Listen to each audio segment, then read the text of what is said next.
who will share clinical insights and firsthand experience gained from treating youth struggling with vaping dependence. Before we dive in, let's do a quick tech check. If you can hear us loud and clear, please drop a thumbs up in the chat using the reaction feature.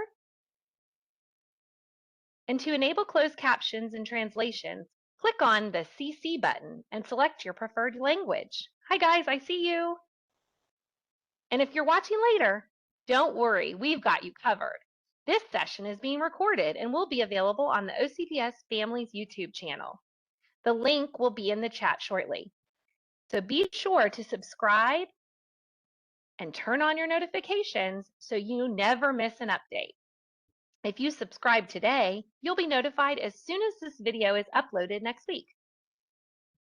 If you'd like to review this session or share this valuable information with someone else, feel free to pass it along to friends and other parents who could benefit from these insights. All participants will have access to a PDF copy of tonight's presentation. You can find the webinar materials on the information page linked in your registration confirmation email. Just look for the link labeled webinar materials. Now let's talk about tonight's panelists.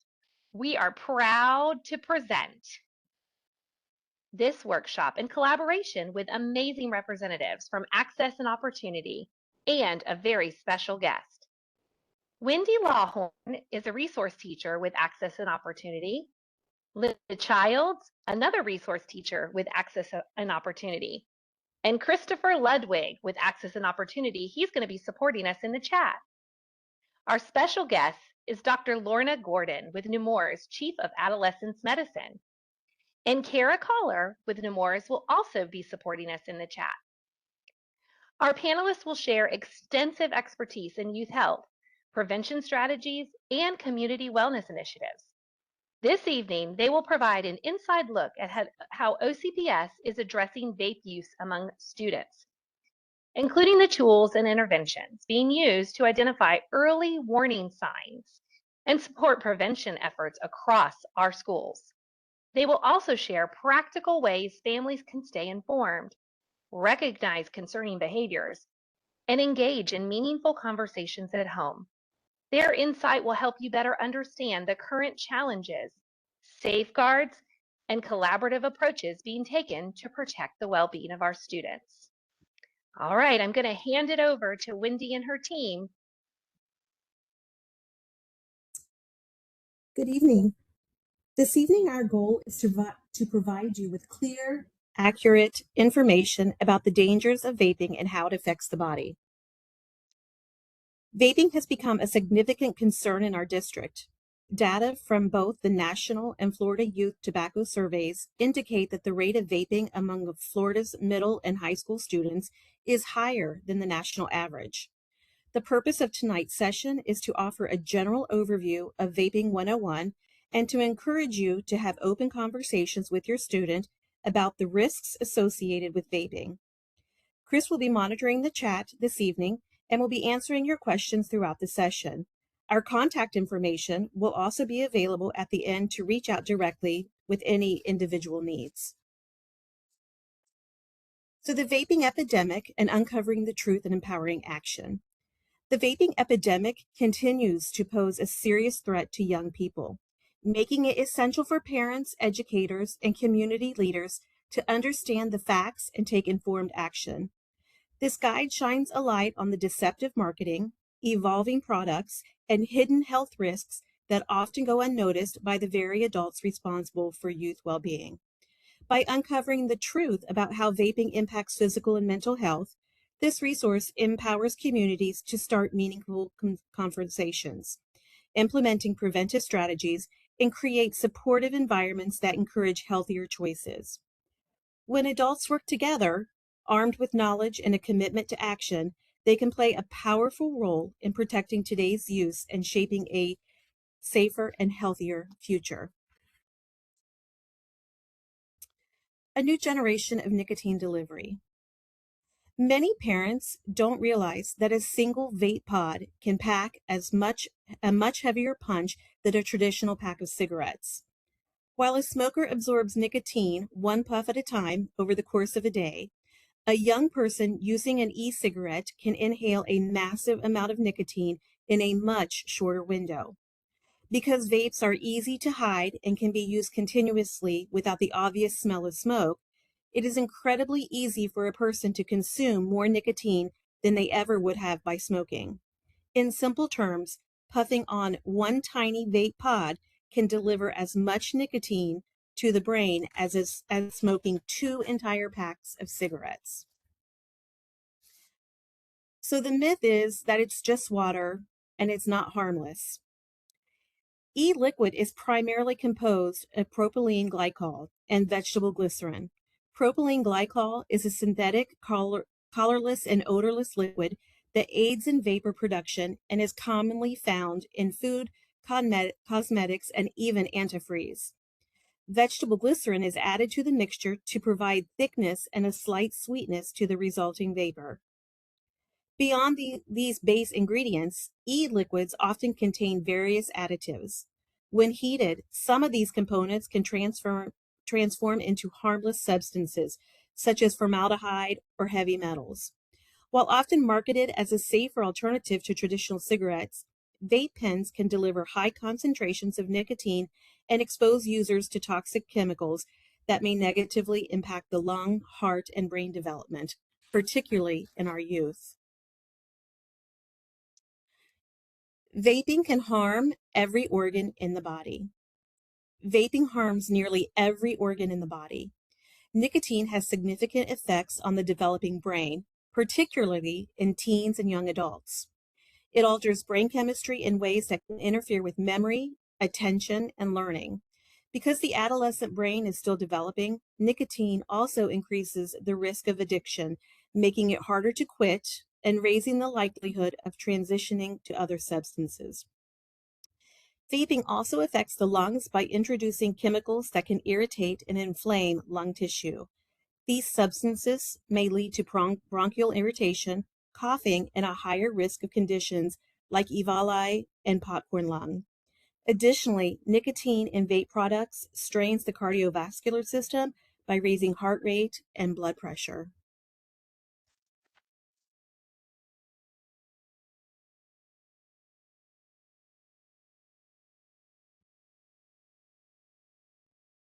Youth vaping is not an accident. It is a strategy.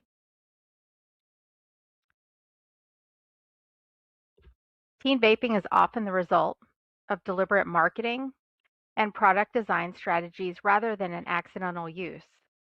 E-cigarette companies have historically used youth-appealing flavors like candy and fruit, sleek high-tech designs that resemble USB drives, social media promotion, influencer marketing, and messaging that frames vaping as trendy or less harmful than smoking. These strategies reduce perceived risk and increase curiosity among adolescents, who are especially sensitive to peer influence and reward-driven behaviors. In addition, high nicotine concentrations help create dependence quickly, increasing repeat use. Together, these tactics show how teen vaping has been fueled by intentional industry approaches that make products attractive, accessible, and addictive to young people. We are the front line of prevention.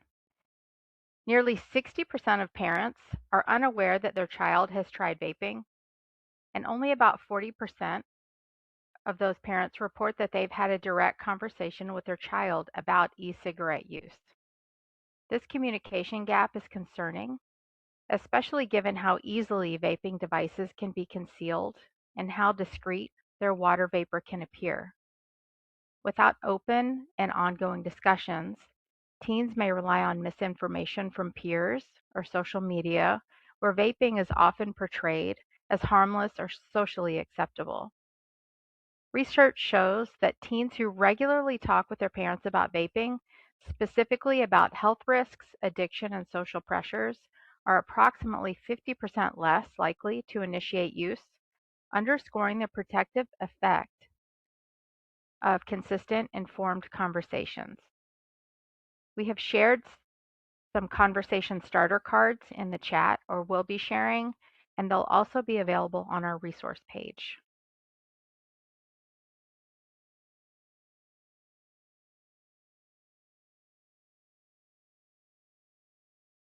The next page, Wendy. Thank you. The most important tool is a productive conversation. First, we need to know the facts, ask open-ended questions, take a calm and open approach, blame big tobacco, not your child, and connect with what they care about. One report found that although 73% of parents were concerned their teen might try e-cigarettes, fewer than half of those had actually discussed vaping with their children. Parents cited several reasons for not initiating the conversation. Almost half said they had not really thought about it. 43% believed their child would not ever try e-cigarettes, and 25% felt they didn't know enough about e-cigarettes to have a conversation with them confidently. Among the parents who did have a conversation, the most common reason, about 52%, was to educate their child about the health risks associated with vaping.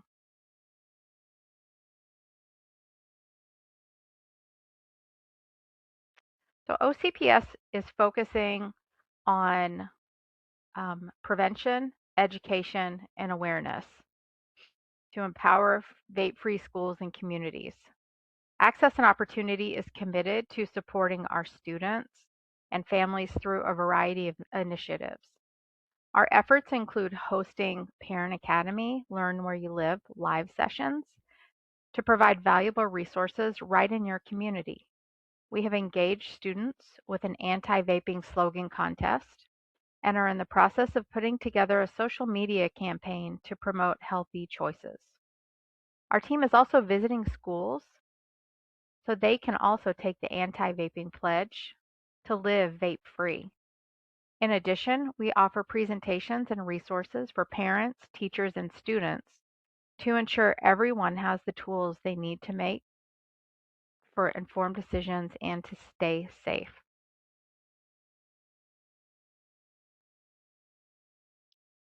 The time to quit is now. Your health can't wait. Your child's health cannot wait. The beginning conversation starts with the facts. Here are some physical ways your body responds to quitting. Quitting smoking has countless short and long-term health benefits, some of which start to impact the body almost immediately after putting down a cigarette or vape.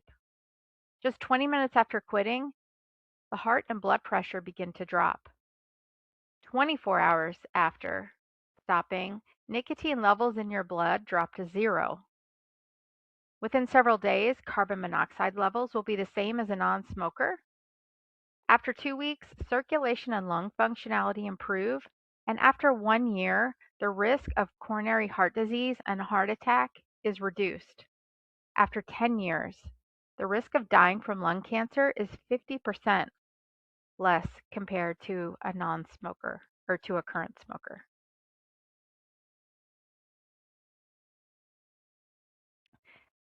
Now, I'd like to introduce you to Dr. Lana Gordon. She is an adolescent medicine specialist who believes that adolescence is a distinct and pivotal stage of life, one that shapes long-term health, values, and future success. Dr. Gordon is deeply passionate about education, viewing one of a physician's most important roles as that of a teacher.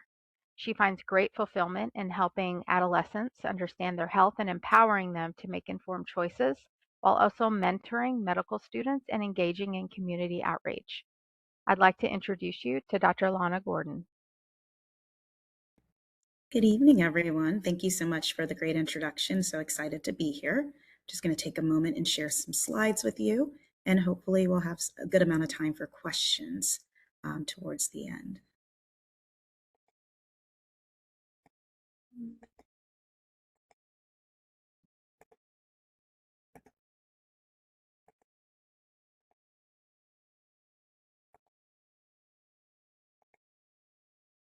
So hopefully everyone is seeing my slides. So I always like to think of this as clouds and consequences, right? Because what we frequently see from the vape is just the cloud sometimes, but bigger consequences that don't just float away. So over the course of kind of our next 20 or so minutes together, we're going to learn how to recognize vaping devices that teens may be using. We're going to explain how vaping impacts the adolescent's body and brain development. And then we're going to apply strategies to have a calm and effective conversation with an adolescent about vaping. I have no relevant financial disclosures related to this talk. And I just want to start off with a fictitious patient that is, basically an avatar of many patients that I see in the office. We're going to call her Bella. So Bella is 14 and she's coming to the adolescent medicine clinic for a completely unrelated problem, painful periods. But during any visit that your teenager has with a doctor, they should have something that we call a HEDS, which is basically an opportunity for us to understand kind of the teen's lived world. And that should include some private time. And so as we're discussing this, mom starts to mention that she recently got an in-school suspension due to having a ripple. Mom, like Bella, explains that she doesn't really understand why she got in trouble because her device doesn't have nicotine or THC in it. And mom says that she's unclear if the ripple is dangerous because even though she kind of was originally worried that it was a vape, when she looked into it, it said that it's vegan and the ingredients that are listed on there are natural aromas and plant extracts. So one of the things that I want you all to be able to take away as a key point is that many teens do not think that vaping is dangerous. And so part of why they may engage with a vape, they may experiment with a vape is because they're not certain that there's actually a challenge or a problem from using it. And then a lot of times as parents, a lot of you aren't really sure whether or not it's true, what is actually true. Some of the arguments seem very logical and the information that's out there can be really confusing to parents as people who are just trying to gather information. So for a little bit of good news, overall adolescent vaping is declining. But when you look at the numbers, right, 1.6 million adolescents using an e-cigarette in 2024 is still a very large number. When we get closer to home and looking at Orange County data, which is on the left-hand side, and then Florida data, which is on the right-hand side, again, some good news that in Orange County, our vaping rate is lower than the Florida rate. But as was already mentioned earlier in the introduction, overall in Florida, there's a higher percentage of teens and tweens vaping in comparison to the national average. And so we still, that's still for at least 2024, that data is about 13% of middle and high schoolers who are using vapes. So who have ever used a vape. So that, is still a pretty substantial percentage. But when we think about pockets of individuals, we can see that, those averages, again, only show part of the story. So when we're thinking about our high schoolers, it's a little higher at that 15%. And then for our middle schoolers, it's 7%, which, when you think about the idea that a middle schooler could be 10 or 11 years old, 7% is, an alarming percentage, but the idea that it doubles by high school is also incredibly alarming as well. Again, for these graphs, just for orientation, you're following the teal line for Orange County. Vaping is more predominant now in females over males, and that is something that is very different than what has been seen historically, as well as what we kind of had known previously about cigarettes, tobacco, and some of the other substance uses. So this is an area where girls are reporting higher levels of vape use as opposed to boys. And we'll get into where the marketing may be playing into some of that. When we're looking at race and ethnicity, we see that vaping is actually pretty evenly split amongst all of the races, while there is, about a % stack difference between our highest using group of adolescents and our lowest. It's not a statistically significant difference. So you should, when you're seeing students, you should think of them as being equally at risk, based on race and ethnicity. I wanted to throw in, though, also this cigarette use data, because this is actually a pretty alarming change from what we had seen historically. We had actually had really good success with some of the anti-tobacco campaigns in really decreasing the number of youth who have ever tried cigarette smoking. But indeed, now we're seeing that those numbers are, climbing to quite a high rate at 75% and quite rapidly, of individuals who have tried cigarette smoking. We do believe that this is related largely to the idea, like to the fact that vapes have such a high concentration of nicotine that even if a young person gets a small amount, like uses a vape for a very small period of time, the amount of nicotine that they're getting, if they do then in turn try a cigarette, it's just much more reactive and engaging for the brain, and therefore kind of can lead to increased cigarette use. And we're seeing that play out when we think about essentially the last 10 to 15 years that vaping has become a significant adolescent challenge. So what is a vape? So a vape is an electronic device. It has to be able to heat a liquid, and then that produces an aerosol or a mix of small particles that are in the air. The device has to have a battery, it has to have a heating element, and then it has to have a chamber that holds the liquid. The liquid that's inside could be composed of nicotine, flavoring chemicals, heavy metals, as well as THC. So in their conventional form, vapes do have nicotine. There are vapes that are marketed now as being just flavoring chemicals. And then all of them have to have some form of heavy metal in order to allow that to be stable enough to vaporize. And then the THC is also something that could be in there or may not be in there. So what are the most commonly used vapes right now by teenagers? You know, in the US, this is national data here. 1 in 4 are using them daily. Approximately almost all of the teenagers who use an e-cigarette, they're using the flavors, and it's mostly the fruit flavors followed by then candy flavors and mint flavors. So there is a huge, and I see this in the office, there's a huge draw because of this flavoring. So that tends to be the attraction over kind of the initially over kind of the, you know, idea of nicotine or THC being in it, but the flavor being kind of something that makes the experience enjoyable and pleasurable. And then you can kind of see kind of across the board which are the ones that are most commonly being reported, at least in 2024. So on the next slide, we've got some pictures of them. So the ELF bar is the one to the far right. That's the one that was reported most commonly as being used. It's kind of that tank style vape, very similar to the one that's the Mr. Fogg. Commonly, though, we'll see, you know, the use of Views and Breeze, which are kind of the flatter vapes that look a little bit more like a USB drive.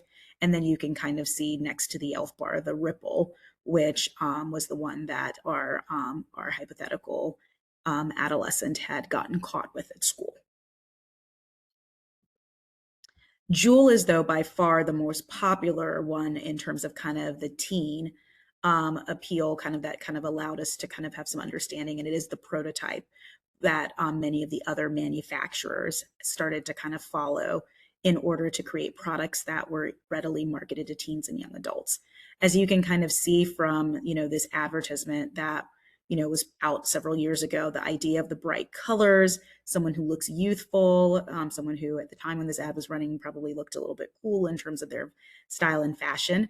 There is a lot of marketing that's very similar to what was used earlier by Big Tobacco for cigarettes, and the same kind of notion to attract teens to the allure of it as being something that's kind of sophisticated and exciting and fun. And so we want to make sure that teens understand that that is not actually the case despite the marketing. So, you know, I told you what could potentially be inside of a vape. When you ask teenagers what is in their vape, like if they get caught with a vape and you ask them, well, what is in it? They will generally say to you that it's just flavoring. The challenge is that manufacturers don't still have to fully report what their e-cigarette ingredients are. There were laws that were passed about maybe 3 years ago that did actually lead to some declining right after I guess maybe more like 5 years ago now, after there was a rise in something called E-Valley, which was a situation where young people were in the intensive care unit due to, significant and severe lung damage, some of which was not reversible due to using adulterated vape products. So that led to, a number of laws being passed saying that there needed to be more transparency and that there needed to be limits in marketing. However, what the manufacturers did was they changed the device, and therefore then the laws didn't apply in the same way. So we're kind of back in a similar situation now where there's not full transparency around the ingredients. And so while most young people believe that what's in their vape is just flavoring, we know that when we actually do chemical analysis of the fluids, that a lot of times what young people think is in the vape is not at all aligned with what chemically tests in the vape. So another key just take home point is that vaping is not just water. It's actually aerosolized chemicals that are being delivered directly to your lungs. So I want you to think about that for a moment, right? We know how open all of our lungs get when we breathe in something that is water vapor, something that's been aerosolized, right? That's why when you have a cold or your sinuses are feeling congested, you go into like a steamy, shower to kind of open up your air passages so you can breathe more clearly. So imagine you're using that same vapor, opening up your airway, opening up your air passages, but instead of it being just pure water droplets, something that the lungs know how to process, instead we're inhaling chemicals.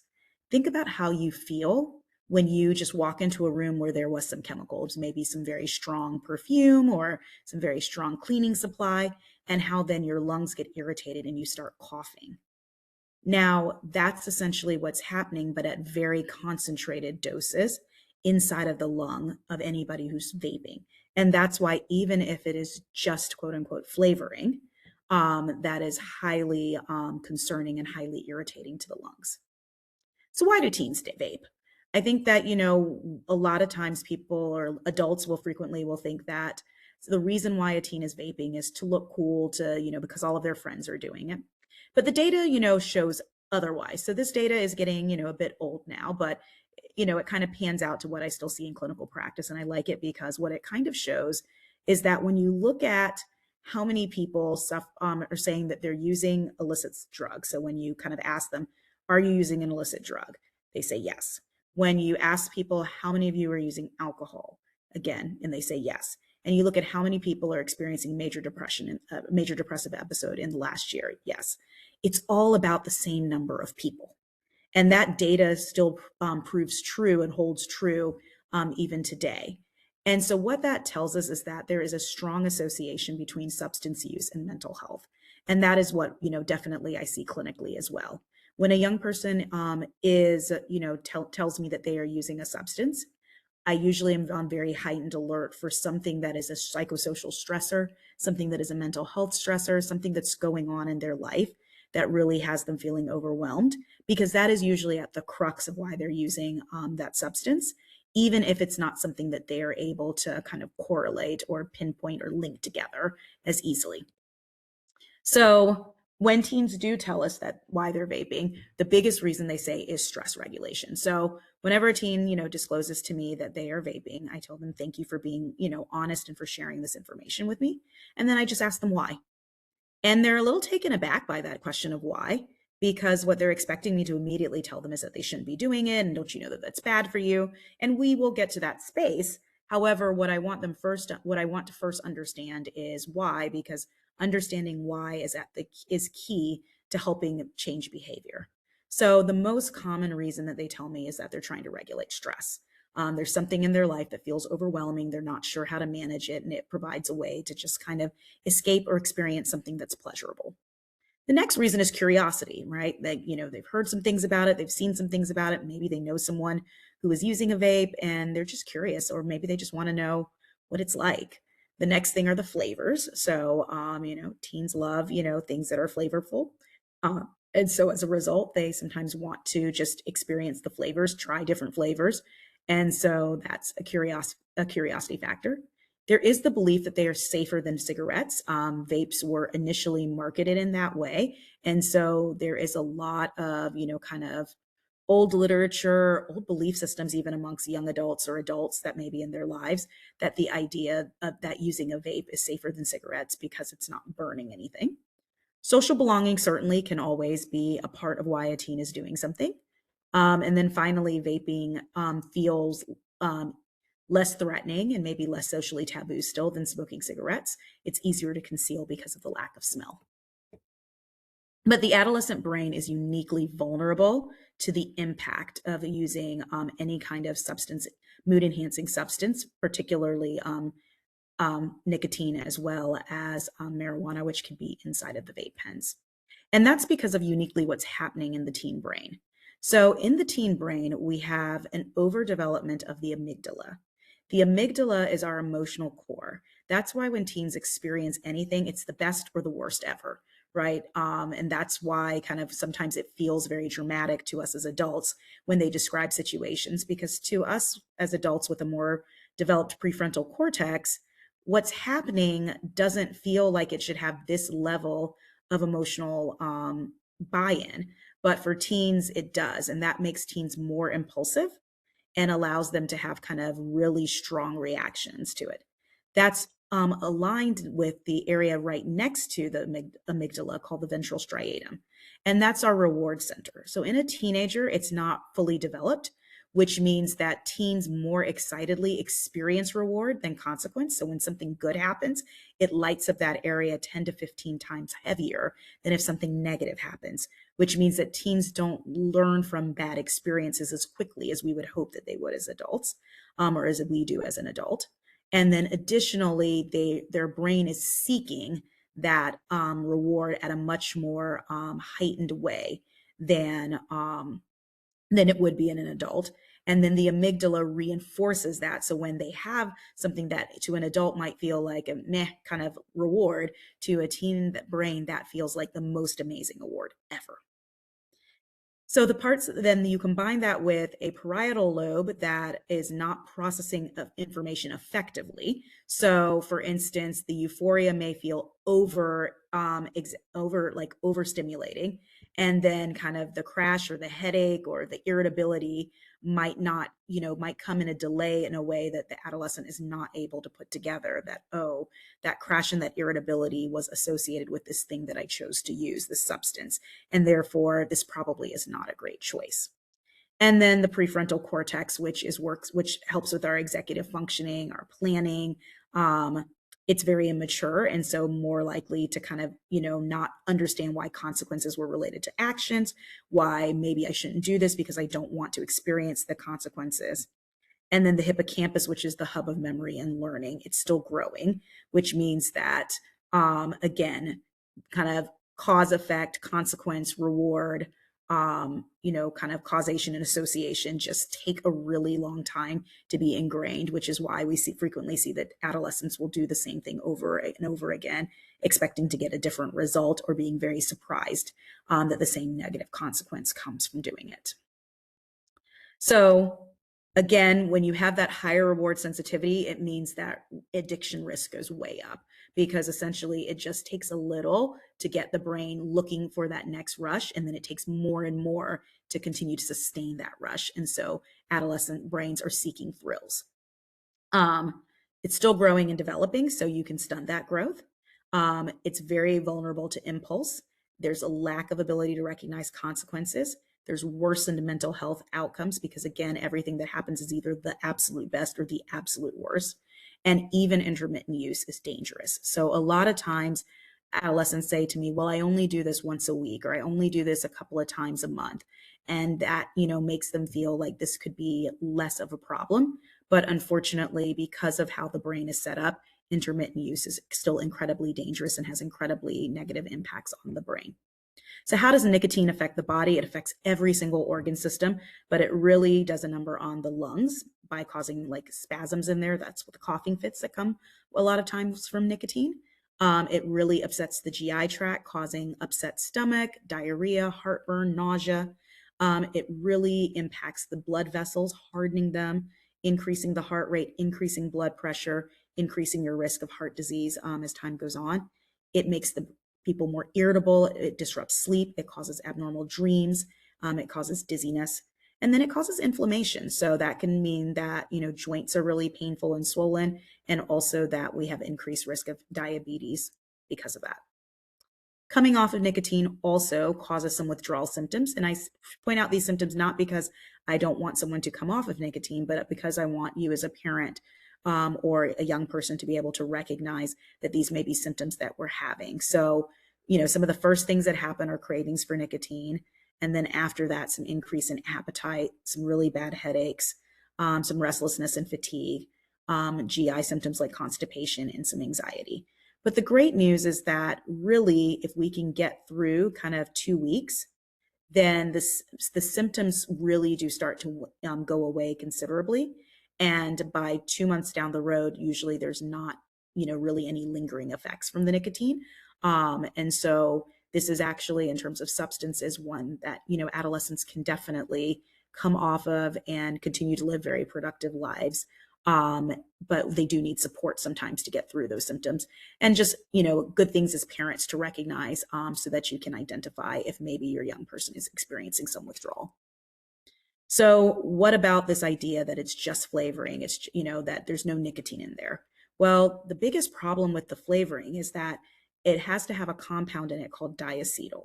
And basically what that diacetyl does is it turns the lungs into popcorn, because it basically scars down the air sacs that are at the end of all of our breathing tubes.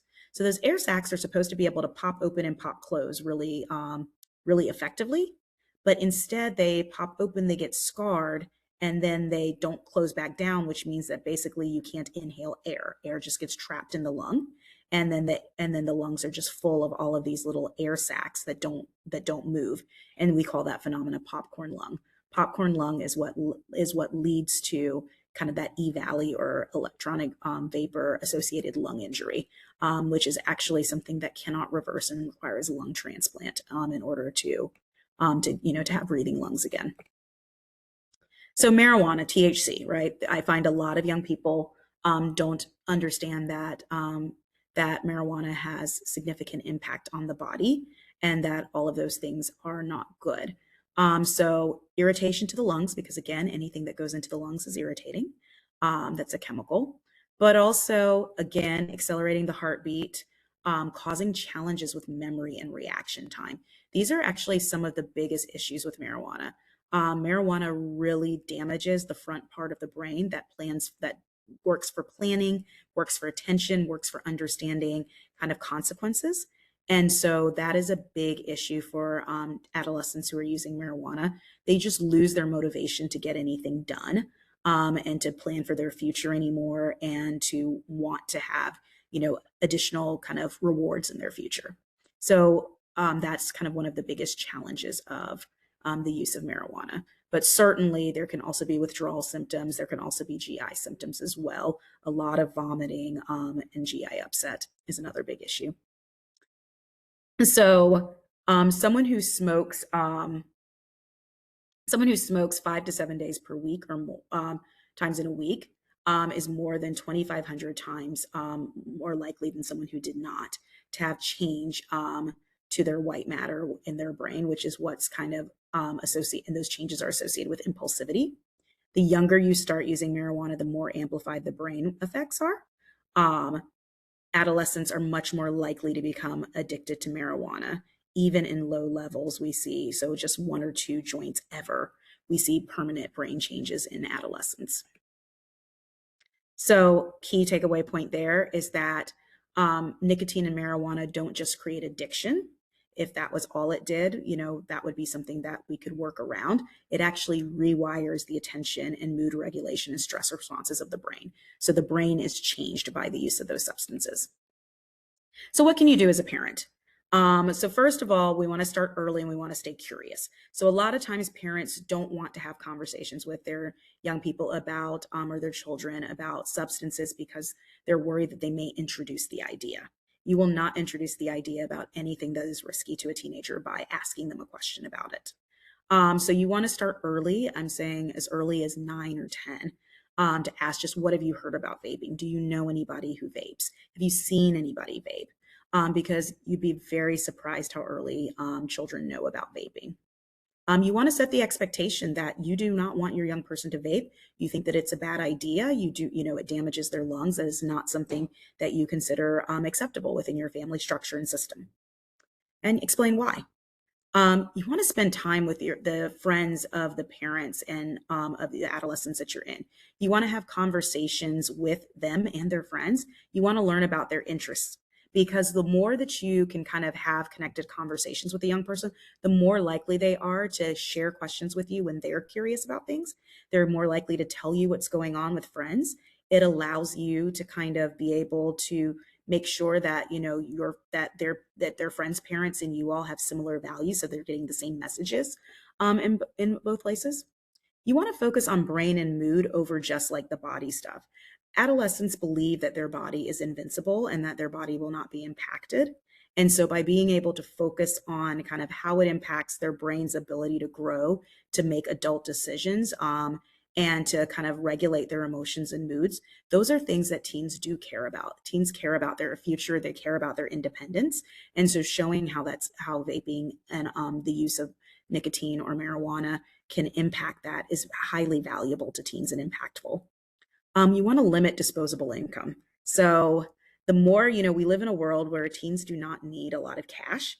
And so the more access they have to cash, the more they're spending it on things that you may not want them to, because they can buy, a puff, they can buy a pen off of a friend, off of someone else. So just by limiting the amount of cash, limiting their ability to Venmo or Cash App some money to someone really does actually significantly decrease their opportunities. So things to think through. So what could you do in terms of watching for subtle signs? So, those early withdrawal signs are going to be irritability and withdrawing. Anytime you see a teenager who is just irritable, I mean, I know people think that teenagers are just kind of snarky and grumpy all the time, but I promise you, if you're doing the things to cultivate connection, they really aren't snarky and grumpy all the time. And so when you notice that your teenager is just kind of, things are everything, anything, and even people they liked before, are aggravating them, that's a red flag that something is going on. Maybe they're vaping or using some kind of substance. Maybe they're just struggling with their mental health. Either way, it's a good opportunity to connect and see what's going on and look for additional external help. Retreating to their rooms, not wanting to come out to eat meals, not wanting to let you into their room. Again, that's a concern. Changes in school performance, definitely a huge concern. Physical things you might notice: increased thirst, fluctuations in appetite, lots of nausea or vomiting, frequently going to the bathroom. That could be because of the GI side effects, so vomiting and diarrhea or nausea, but it could also be because that's a space that they're going to use a vape. And then finally, sweet smells. So because a lot of the vaping flavoring are candy and fruit flavors, adolescents who use a vape a lot can start to kind of have a sweet smell that kind of comes off of them as the vapor is coming out of their pores. So, it's just something to think through again in that sense.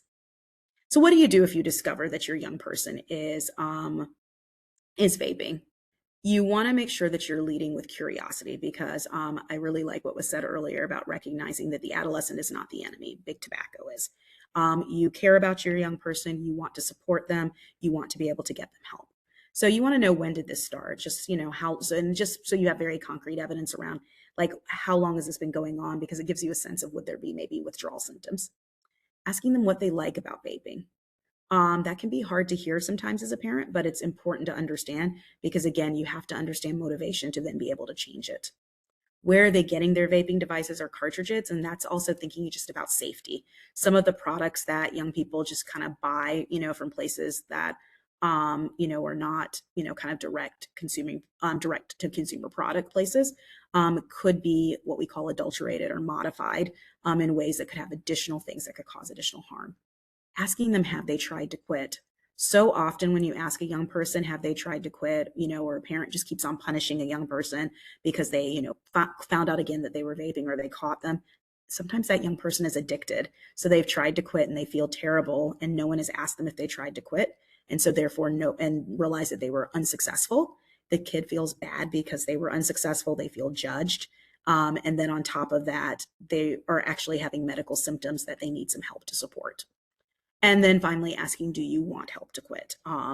And so, because that can open up a conversation. So often young people do not reach out and ask their parents for help to quit, and don't say that they're struggling, because they said that every time that my parent found out that I was vaping, they yelled at me, and they said mean things about me. They called me horrible names. And as a result, they couldn't be vulnerable enough to say, I need help. So again, the goal is not control. The goal is not for the teen to have control. The goal is not for you as a parent to have control. The goal is curiosity. The goal is compassion. The goal is connection, because you have to be connected to someone enough to influence their choices. So lots of great places that can provide support. The AAP has a toolkit as well. Quit Start is an app that can kind of has challenges and tips for quitting on there. You can text Ditch Jewel directly and get motivational help there. The Truth Initiative is really, kind of peer-to-peer young people education. CDC has a smoke-free texting line for teens that, again, can help connect them with centers. And then Lotus is a local substance use program location. So if your teen has maybe using multiple substances, use vapes that have been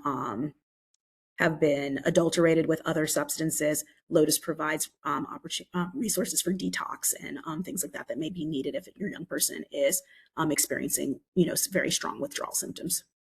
So just as takeaways, I mean, it's been said at least 7 times, but just for the 8th time, vaping is not harmless water vapor.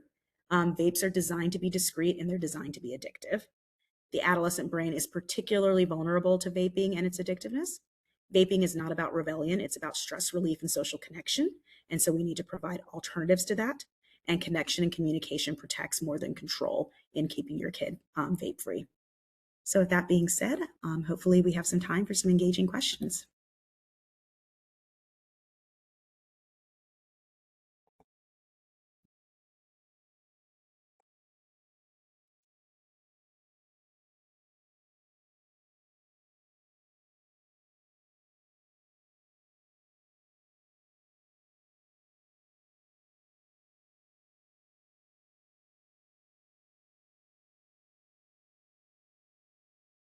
Thank you so much, Dr. Gordon. Those have just, as a mom, I have enjoyed your presentation so much. It's been very enlightening, especially your point about being curious and having that compassion and connection in mind. Um, if anyone has any other questions or comments or needs some things answered, we'd love to communicate with you. Please drop your questions in the chat. We have such great experts here on this call with us right now. I would hate to miss any opportunities. So if you have any questions, I think one of them is on there right now. Do you have any online rehab classes or free rehab classes for teens for vaping? So in terms of thinking about rehab classes, we've really kind of fallen out of using that mechanism for adolescents. It just doesn't work any with how their brain works. If you think about how adolescents learn, it's in short, quick bursts of information that's engaging. So the challenge with the class is that, I mean, if you think about even as an adult, you sit through like a 45-minute class, unless it is incredibly enticing and broken up, people are not paying attention. They're hearing about a third of it. So all of those resources that are text lines, what they're actually designed to do is to provide therapy in a way that's what we would call asynchronous, right? So most of us think about therapy as going to a counselor and they ask you a question and you have a conversation and then you ask another question, right? If you've ever tried to have a conversation with a teenager, that is sometimes really challenging, especially if they're not excited about being there. So instead, what it's going to do is it's going to allow them, it's going to send them a text and say, hey, how are you doing? Like, how are things going? And they're going to be like, I don't know, right? And then they're going to be like, well, here are 5 emoticons, right? Which of these do you think feels like you? Pick it. Why? How, but also with the same thing. So as with the vaping too, how often did you want to use the vape? How was it feeling? What was something you could do instead? Maybe you should try going for a walk. Did you try it? Can you do a silly dance now? Right.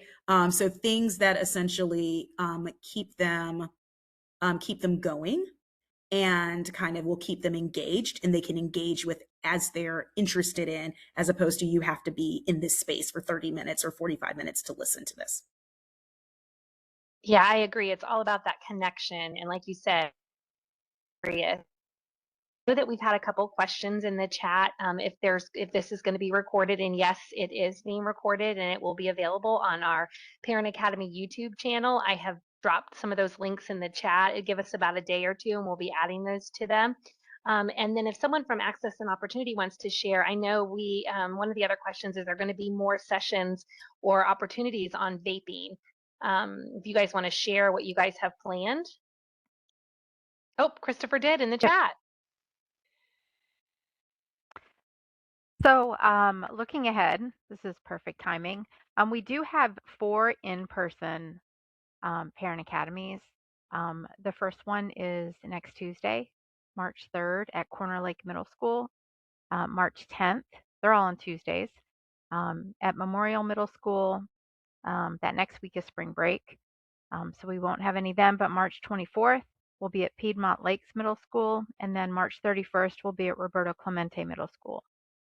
I did want to introduce you to a very special woman that Ms. Lawhorn and I had the opportunity to speak with.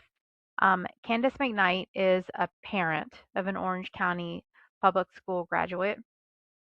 Her son, Walker McKnight, went to Winter Park High School. He was a cheerleader. He went to FAU on a cheering scholarship and vaped. She did not know Walker was vaping, and he came home very sick, was in a coma, wasn't able to tell the doctors why he was so sick. He had been misdiagnosed several times because he didn't share that he was vaping. He ended up having a double lung and kidney transplant and passed away at 25. It was just a year ago, New Year's Eve. It was just, they just celebrated the first, or they just had the first year since he passed.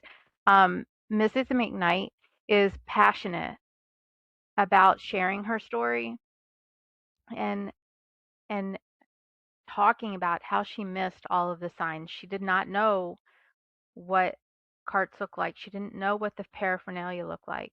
So part of our in-person parent academies is an escape room for parents. It will be a mock bedroom with vapes hidden in the room. Some are very visible. I know in the chat some people had said it can be a phone case. It can be an asthma inhaler. It can be an Apple Watch. It looks like an Apple Watch. It can be a fidget spinner. So they're getting really clever. So we do have an escape room for you to go through, just so you can get eyes on what the kids are seeing and what they might be doing. So you're just one step ahead. But Mrs. McKnight is amazing. We would love for you to join us at these academies. We'll have several vendors on site to provide resources in addition to other parent focused vape information. So please join us next Tuesday at Corner Lake Middle School. And I think Mr. Ludwig put the links in the chat box.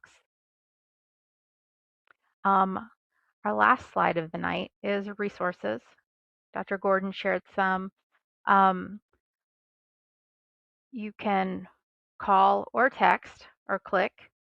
I know Dr. Gordon had said that texting the short messages, the text quit to 47848 for the smoke-free text messaging program. I actually tried that just to see what it was like, and it was fantastic. Every day there was a check-in. Have you smoked or have you vaped? Yes, no. There was always a positive message, very encouraging, no judgment at all. I was very impressed with the text messaging program like that. The smokefree.gov has a lot of great tools and tips. You can download the Smoke-Free app as well. So we do have those resources. We also, I'm not sure if Mr. Ludwig put the link in to Access and Opportunity, our resource page, but we also have resources for parents and for students about vaping.